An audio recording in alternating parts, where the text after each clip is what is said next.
Assalamu alaikum warahmatullahi wabarakatuhu. Honorable visitors, political leaders of all parties are going to visit China in groups.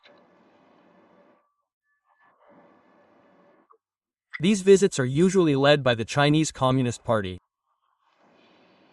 And in many cases, they provide tickets and food and drinks, and they show us around different areas. Basically, it is a fellowship program. The Chinese government does this to establish a relationship between China, the Chinese state system, and their activities with our politicians and influencers in our society. The work that China is doing, during the Bangladeshi donation, is exactly the same work that America has been doing for many ages, since the 70s, and they are still doing it. That is, they have a department, the State Department, the Ministry of Foreign Affairs. So, from the Ministry of Foreign Affairs, they gather together, secretly and openly, journalists, writers, poets, intellectuals, politicians. They take them in groups, sometimes 20, 30, 40, 50 people like that, 8, 10 times a year. They take them, sometimes for 15 days, sometimes for a month, sometimes for 2 months, sometimes for 3 months. And those who go under this fellowship program come to Bangladesh, and in most cases they become agents and followers of America. They continue to work.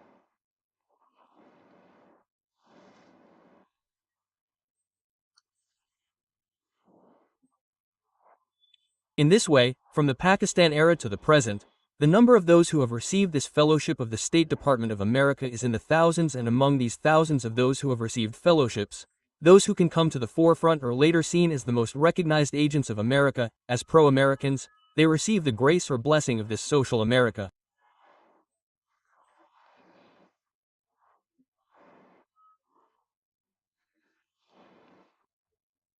They get the right to visit the American embassy regularly and sometimes get American visas, American clubs, and other areas. So what America is doing, China has also been doing since the 60s. But China no longer had so much money like America. The current state of China is basically from the time of Deng Xiaoping. Before that, China was always a poor country. Even when our liberation war was fought, our economy, that is, the economy of Bangladesh in 1971, the strength of China was much less. Even at that time, Singapore in Asia could not reach the level of Bangladesh in 1970. The reality. Anyway, when we were in that Pakistan era, Maulana Abdul Hamid Khan Basani was a pro-Beijing politician, and he had visited China several times. On the other hand, China's counter in Bangladesh, the Bangladesh Communist Party, which was led by Comrade Mona Singh and Comrade Farhad Anand, was pro-Russian. So, throughout the 60s, 70s, and even 80s, that is, until the collapse of the Soviet Union, they used to take hundreds of children from Bangladesh on Fulbright scholarships.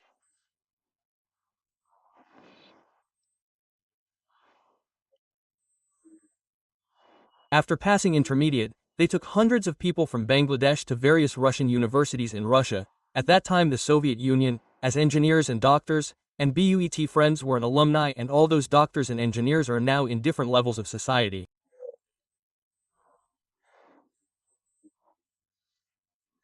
Later, after the collapse of the Soviet Union, Russia did not continue this thing anymore. Once there was a Russian cultural center, all the activities that were done here regularly were done here, in competition with America. There was an American cultural center in Motijil, which was later burned down, and there was a Russian cultural center in Dunmundi, that was the Soviet cultural center, which is now the Russian cultural center. Apart from that, there was an Indian cultural center and a German cultural center in Dunmundi, but no one could really compete with the Russian cultural center. So from that point of view, China has started doing the things it did in the past within its small capacity, now with new enthusiasm, competing with America. Now they are taking people from BNP, Jamaat. Then they are taking people from NCP. People from many other small political parties have now visited China. Even people from the People's Rights Council have also visited. What is the political impact of this? What is the political impact? If you want to evaluate it, then those with whom China is a very strategic friend. For example, Pakistan, Sri Lanka. Then Maldives. Then after Maldives is Myanmar. They have absolutely Dharma Maharam relations with all these countries. And among the big powers, Saudi Arabia, then Iran, then Russia and North Korea. Their relations with these countries. Now if you look from the 60s till now, they have only fought a few very limited wars with the West. Even America has occupied Taiwan right under their noses. But they are threatening war there. But they have not gone to war so far. The reason for this is that there are numerous problems inside China. Problems that you cannot even imagine sitting here. The cities that you see in China are a sight. But if you go to the villages and see that the poverty there cannot be compared to the poverty in Bangladesh. Even now, many parents in the villages of China sell their girls as commodities. Because of poverty. You cannot even imagine there. So China knows this. Because of knowing how many of them, especially in the 17th century, China was divided into parts. There were German colonies, French colonies, English colonies. Then at least in China, there were over 100 small states, small groups, domestic and foreign powers fighting among themselves. China has suffered from these things.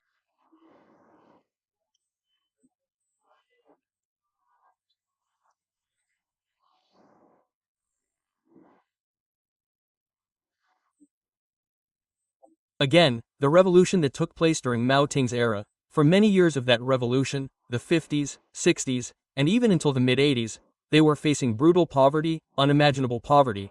From there, the liberal economic system that China introduced during Deng Xiaoping's era resulted in China's development today, which is called cosmetic development. In the cities, for example, the big cities like Beijing, Shanghai, Guangzhou, then Shenzhen, then Chongqing, and many other big cities like the EU, they have given those cities a shape, but in the villages, among the marginalized communities, they still need 30 to 40 years to go to the American style, the Australian style, or even the Singapore style.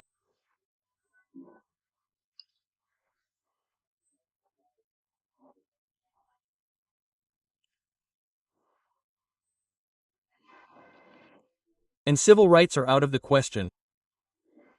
There is no question of democracy. Apart from this, there are numerous extremist groups in their country. There are Muslim groups, there are extremist groups that they are suppressing with great severity. But when there is a war with a superpower or in the long term with any other big power, even with India, China will be shattered to pieces within 15 days. China knows this. That is why China is very clever in preventing wars in other countries, but they are never participating in wars with any country. So they will fight in Bangladesh, gather troops. Then they will get involved in a war with India here. Those who imagine this basically do not have a clear idea about China's internal politics and China's foreign policy and economy. So those who go from that side, it is a pleasure trip for them.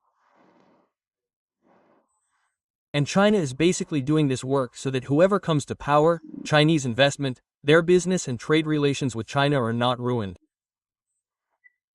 They are maintaining relations with Awami League, they are maintaining relations with India, they are maintaining relations with BNP, they are maintaining relations with Jamaat and even small NCP and Dr. Muhammad Yunus. Based on this relationship, if someone becomes hostile to Pakistan, if someone becomes hostile to what is called India, it will become a serious arrangement for them. It will create a difficult situation. So now, those who are going to China, I think it is not of any importance in politics in Bangladesh. And the work that China is doing is only to keep their business and trade in order. We can never avoid the influence of India and Pakistan in our country. We are their former colony. Secondly, our military system, our bureaucracy, is running in the Pakistani system from which we have not yet been able to get out. And the traditional religious culture, the way it is with Pakistan, our geographical relationship with India is more of a biological relationship. The biological characteristics that we have with the people of West Bengal, Assam, Bihar, Odisha are much, much more. How much more? If you go to Agartala, go to Guwahati in Assam, go to West Bengal, then you will feel the connection of your soul with their people. This is called biological characteristics. The blood relationship that we have with these people for thousands of years is not with Pakistan. Again, the geographical relationship that we have with these seven sisters of India, even the geographical relationship that we have with the Rohingyas or Arakkans, the geographical relationship of thousands of years, this was not and will not be with Pakistan in my time.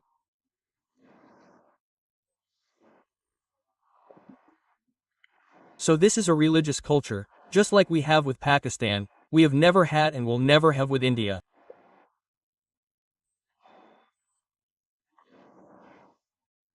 So this religious sympathy we have with Pakistan, with Turkey, with Saudi Arabia, with the Muslim world, it has a cultural value.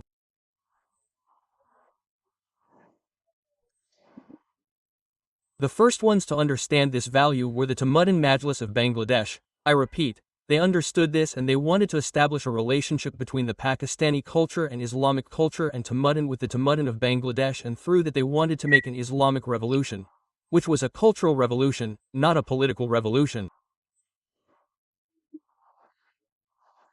If you have to make a political revolution, then you have to make a political revolution with geographical and demographic characteristics. A political revolution is never made with a little cultural revolution. No one has ever been able to. So if we pay attention to this issue, then we actually do not have any moral characteristics with China. There is no cultural characteristic. There is nothing. Here it is only business and commerce. And because of that trade, there is trade with America, there is trade with Europe. We need to understand these issues. What happened as a result? Those who are now in power and those who will come to power in the future will be in danger if they cannot evaluate this good relationship with China.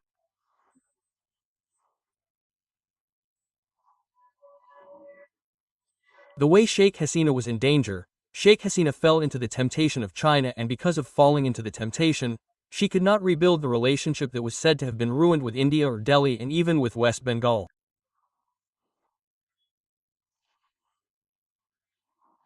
And when she had a crisis, the economic crisis took a severe shape, she approached China and China insulted her but sent her back, and after coming from there, she held a press conference. From that press conference, the words like Razak's child etc. came out. That's when she became impatient. You know everything that happened after that. Right now, all the political parties in Bangladesh have lost patience. Jamaat has lost patience with its allies. Then BNP also lost patience, and various groups within BNP have become subgroups. They have also lost patience, and today when I made this video, you saw that the fight between BNP leader Barrister Ruman Farhana and another group of BNP took place in the election commission. This is a very good situation.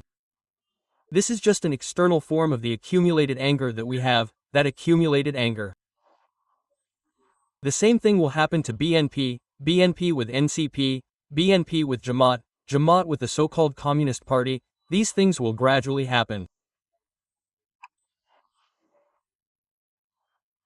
And when it happens, they are all opponents. Each party will fight against their opponents, those who consider China as their friend or America as their friend.